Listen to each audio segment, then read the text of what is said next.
Bonjour, bienvenue dans le 15h30. Nous sommes mercredi le 6 septembre. Aujourd'hui, les marchés sont positifs sur le marché américain, par contre négatifs sur le marché canadien. Alors, hier, je vous ai mis on a parlé un peu du marché financier canadien et aujourd'hui, la nouvelle est sortie ce matin. Alors, ce qui retient notre attention aujourd'hui, c'est que nous avons une hausse de taux directeur à 1%. Alors, c'est normal. On avait la hausse de taux était déjà prévisible là, présentement dans le marché boursier. Alors, on va aller voir ici, je vais aller vous mettre le graphique qu'on avait, vous savez tout de même un an là, que je vous parle là, de hausse de taux. Alors, je vous mets le graphique que j'ai présenté à mes clients à l'été 2016, lorsque le taux, les obligations 10 ans sur le marché américain était à 1,25% et maintenant on voit que le marché est en hausse. Alors ça veut dire que on a eu une résistance et là on est en train de se replier présentement sur le marché. Alors on va aller voir. J'ai peut-être un peu de difficulté avec Internet aujourd'hui là. Ça a l'air à vouloir un peu plus laguer plus qu'à l'habitude. En tout cas, on va poursuivre quand même. Alors, je vais vous mettre ici, là, je vais ajouter un graphique. C'est un graphique de la technique point and figure. Et j'ai un autre graphique à vous mettre. Et là, c'est un autre graphique complètement différent de la technique point and figure. Et ce qui m'amène à vous poser la question suivante. Aimeriez-vous découvrir le potentiel de la technique point and figure? Aimeriez-vous apprendre comment travailler avec la technique point and figure? Alors, c'est ce que nous vous proposons prochainement. Nous allons vous l'offrir. Alors, je vous ai parlé que j'avais passé une partie de l'été, j'avais fait des cours, je suis en train de mettre les cours sur le web. Alors, je suis en train de on vous a préparé quelque chose de très, très, très intéressant là, pour l'automne 2017. Comme je vous ai dit hier, c'est du jamais vu sur le marché québécois dans l'analyse technique parce que nous, première chose, on vous offre nos formations accessibles à vie. Alors, c'est du jamais vu sur le marché canadien, canadien, je vous dirais plutôt, surtout québécois. Je vais vous mettre, on a ici présentement le dollar canadien qui aujourd'hui a percé le 81 sous et là la prochaine résistance est autour de 83 sous. Et vous savez que je suis haussière sur l'indice,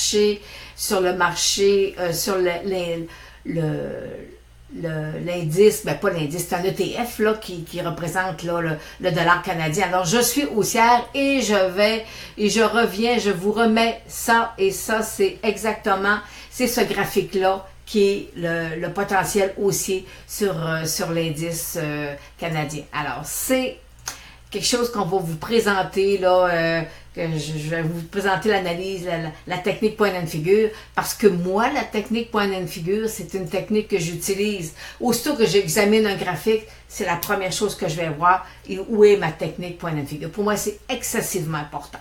Alors présentement, je transmets ma matière, je transmets mes connaissances avec la technique point and figure. J'ai eu de belles questions aujourd'hui, les gens sur Facebook, et là j'aimerais peut-être apporter une petite précision. Lorsque vous me posez une question, vous venez sur Facebook ou vous m'envoyez un courriel, je veux pas que vous me l'envoyez dans ma boîte privée là, de Facebook parce que ça c'est trop compliqué, c'est les hackers et tout ça, fait que je réponds pas très très peu à moins de connaître vraiment la personne. Alors je vous demanderai de pas utiliser ce réseau-là pour me poser des questions. Fait que vous posez directement sur Facebook. On a sur le Facebook d'Analyse Tech une place où vous pouvez poser des questions.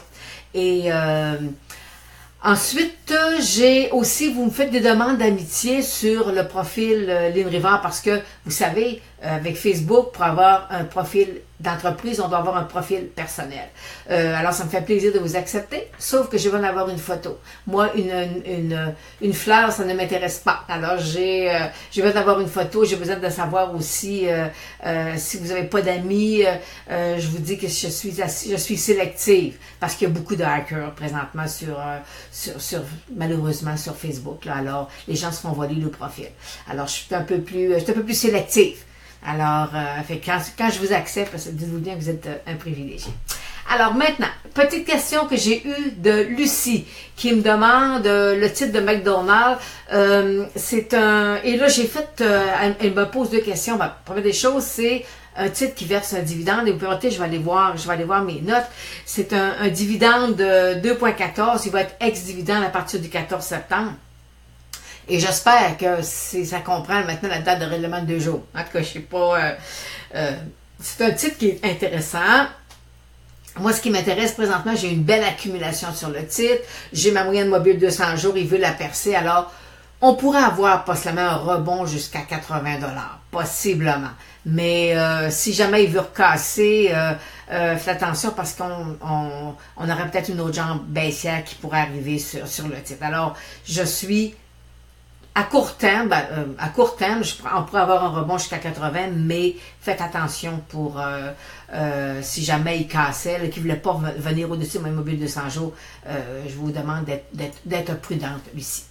J'ai aussi un autre titre, Mediagriff. Bon, Lucie, le Mediagriff, c'est il y a plein de choses dans ce titre-là. Première des choses, le volume est très, très, très faible parce qu'il y a 14 millions d'actions en circulation.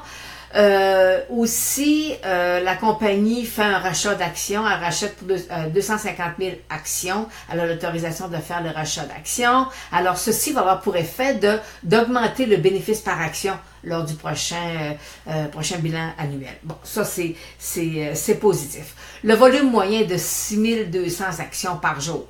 Alors, vous comprenez que moi, il ne sort pas. Il sort pas sur mes scans parce qu'il n'y en a pas assez. Là, lorsque je fais un scan de marché, il ne sort pas sur mon scan. Un autre point aussi, regardez la moyenne mobile de 100 jours, elle est vraiment baissière. Et là, je me disais, bon, pourquoi que ça descend autant que ça? Il y a quand même sûrement quelque chose là, pour que le titre puisse se casser. Et j'ai trouvé, regardez, je vous ai mis, je vais vous mettre ici, je vais vous déplacer. Vous avez présentement, là, dans les états financiers, le bénéfice par action. En 2015, le bénéfice par action était de 1 $, 1,5 $, 1,6 $ cette année ou en mars, aux états financiers de mars 2017.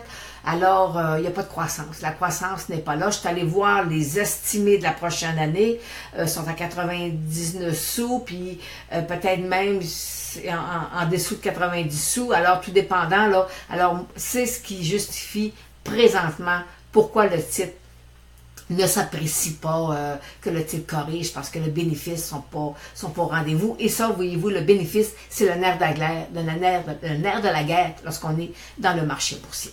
Alors, on ne peut rien y faire, mais ça nous prend une croissance des bénéfices, sinon le marché réagit positivement dans le sens que pas de croissance, on rentre pas on rentre pas dans le titre. Un autre, alors j'ai pas autre chose à dire. Non, il y a un dividende aussi de 3% qui est versé, mais il va être des dividendes le 29 septembre, mais quand même que j'aurai un dividende de 3%, si mon titre se déprécie de 10% dans l'année, ça ne me donne absolument rien d'avoir un titre à dividende. Parce qu'un titre à dividende, je vais avoir de la croissance pour que le dividende lui aussi là, puisse augmenter. Alors, je ferai attention moi au niveau de Mediagriff. Un autre titre, c'est Diane qui me demande Silvercorp. On l'a déjà, je pense que c'est Olivier qui l'avait déjà posé la question.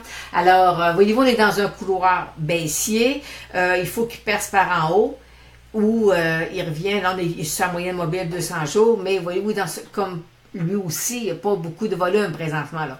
Alors, ça va nous prendre du volume pour que le titre puisse s'apprécier. Là. Fait que vous savez, c'est la guerre, le volume, ça nous prend. On a besoin de volume pour poursuivre. Ensuite, aujourd'hui, on a eu une nouvelle de Stingray qui va racheter un de ses actionnaires, une partie des actions d'un des actionnaires à vote multiple.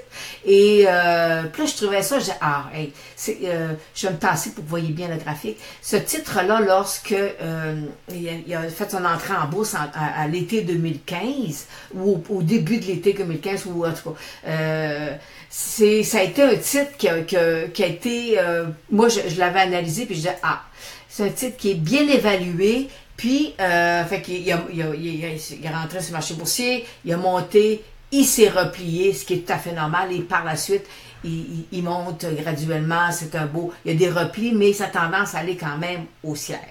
Et là, j'ai eu un souvenir qui m'est apparu lorsque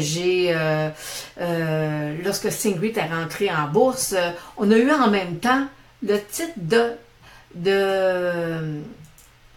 Davidsti qui est rentré, qui a fait son émission, là, elle aussi en même temps. Et regardez, Davidsti, elle avait été émise à un court ratio, c'était extraordinaire, il y avait plein de belles choses qui s'en venaient sur l'entreprise, c'était extraordinaire, c'était super intéressant, sauf qu'ils n'ont pas été capables,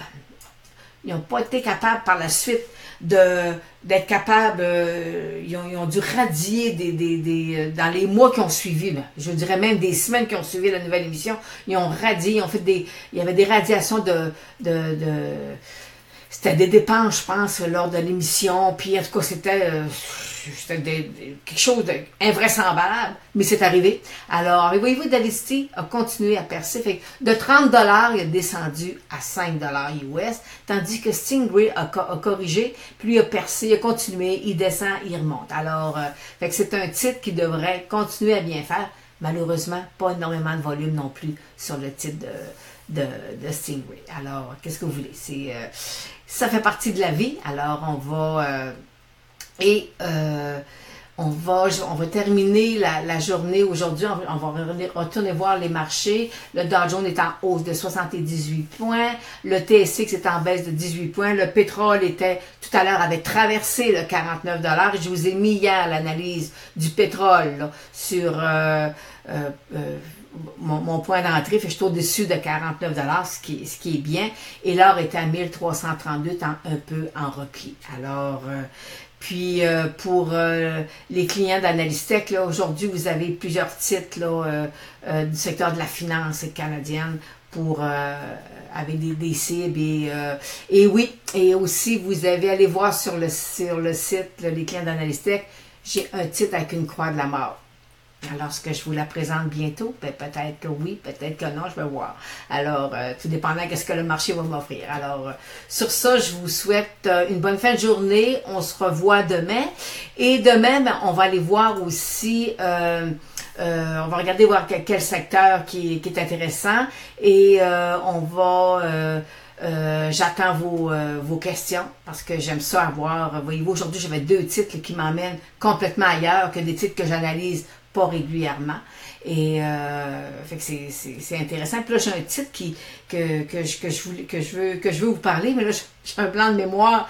Puis je me dis demain je vais présenter ce titre-là. Et là, excusez-moi, j'ai pas pris de notes. J'ai trop de notes peut-être ou fait que j'ai pas malheureusement, je peux pas vous dire de quel titre que je vais vous parler demain, mais en tout cas, ça devrait sûrement être intéressant. Alors, sur ça, je vous souhaite une bonne fin de journée. Encore merci de me suivre et à demain.